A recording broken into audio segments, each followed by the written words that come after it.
Okay everyone, well welcome to yoga. We're going to do a strengthening sequence now. It's only a few minutes long, so I'd like you to come into cat pose please. If you come forward onto your hands and your knees. And let's just simply start by rocking the hips back towards the heels and then forward and up over the wrists. And what you might also want to do is tuck your toes under, make the whole thing just a little springy. Forward and back over the wrists. Well done. Now to make this a little bit more zingy, as it were, I'd like you to have a go at just lifting the heels of the hands up. And this changes things a little bit. In fact, it can sometimes allow us just to ease the pressure on the wrists. So keep lifting if you can and it's comfortable through the heels of the hands as you go forward and back. That's looking good. So when you next come forward, I'd like you to flatten the palms. And with the toes tucked under, I'd like you to slowly move into a lovely static downward dog.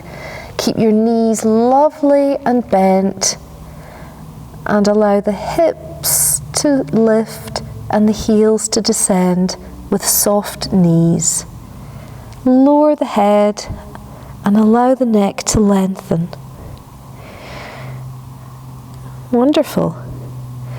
And from here, slowly allow both knees to simultaneously descend down towards the mat. Wonderful.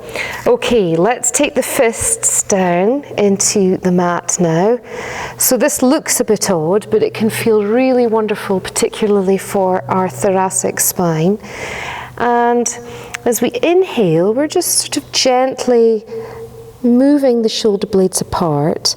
And as we exhale, I want you to allow the shoulder blades to come together. You're sort of looking forward and up, and the thoracic area is almost disappearing. So just move again on an inhale. And as you exhale, just allow the chest to drop through. Wonderful.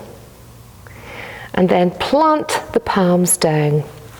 Okay, right, the next bit's going to be a little strong. So remember to modify, don't go into the full pose unless you feel you want to.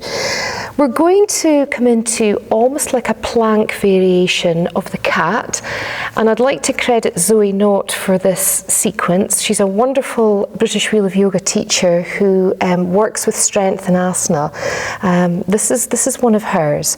So with toes tucked under, I'd like you to think about coming forward in your cat pose and allow the head to the shoulders to drift over the wrists and then bend into the elbows. So the nose is hovering just above the mat. Now it's strong, it's really strong, and then come all the way back up again.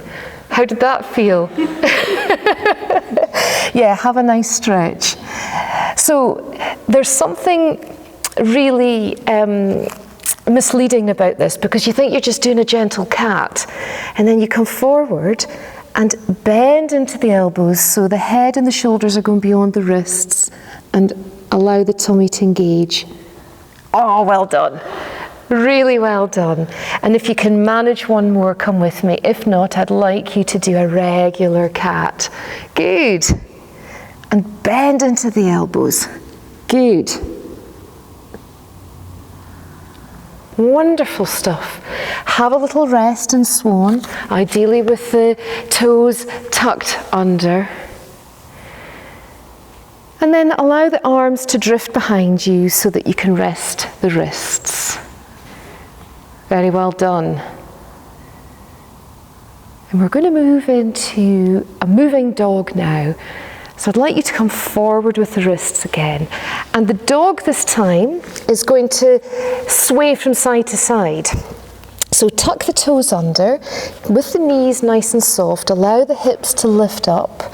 And then we're pivoting on the balls of our feet. So everything gets really squeaky on the mat now as you rock your heels from side to side, and consequently the hips drift out to the side as well. Just do that another couple of times.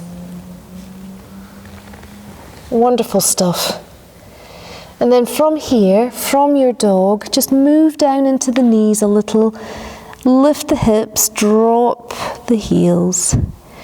And then I'd like you to come forward if it's comfortable into plank pose. If it's not, I'd like you to drop your knees. And from plank, bending into the elbows. Now when you get here, lower all the way down towards the mat. Slide the hands forward into the Sphinx pose. And if anyone wants to come with me into locust pose, allow the arms to drift back and lengthen through the feet and the arms. That's looking really good. Drop the hands down by the chest, bring the big toes together, and allow the knees to come out to the side.